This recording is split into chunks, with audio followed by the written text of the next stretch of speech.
My name is Brad Levy, and I am here from Sophie's Journey. We do Epilepsy Awareness Day at Disneyland, which is a large nonprofit event, education expo, and a big celebration of epilepsy awareness at Disneyland. This year the event will be November 6th, 7th, and 8th at Disneyland. The Disneyland Hotel is the expo. It's the first 2 days. We will have, we're estimating 2,500 guests. We have 60 nonprofit support groups. We have over 35 epilepsy centers, hospitals, and 70 epileptologists on staff that are there to answer questions and direct education right to the patient. We have seizure dog companies, we have all the pharma that supports epilepsy, and 60 support groups that are there to impact families and hopefully improve their life.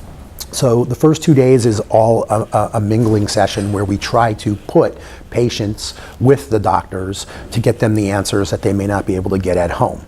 In the epilepsy world, we find that there are a lot of general neurologists that are still treating people with epilepsy, and we try to educate those patients that they really need to seek out an epileptologist to get seizure control. So we are trying to get people to self-advocate for better care and to actually reach out to centers that have epileptologists, board-certified epileptologists, who might be able to get them better seizure control. So we put this event together so that we could bring people from all over the country where they don't have epileptologists and sit them with epileptologists who have come and donated their time to answer questions and try to, again, improve the lives of these patients who are suffering from uncontrolled seizures. One of the new things we've done this year is we've reshaped the way that the doctors' talks are going to run.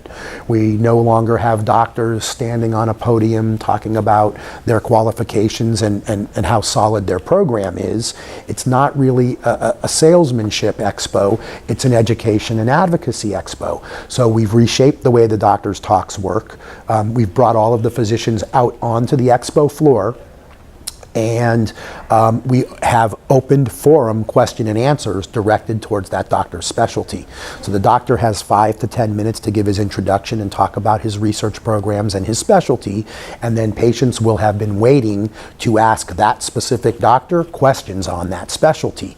And everybody standing around is privy to those answers. So we're hoping that anybody who would show up, as an example, with Dravet syndrome questions, they would want to go and see the doctor who's the Dravet specialist, and it will benefit them to hear everybody's questions and get all of those answers as more information, rather than just being able to ask their one question that is pertinent to their patient.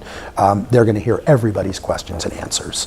So the open forum, a question and answer for the doctors, is going to be very impactful for the families. Again, they're going to get answers to questions that they've been unable to obtain. So we hope that we can make a lot of change with that.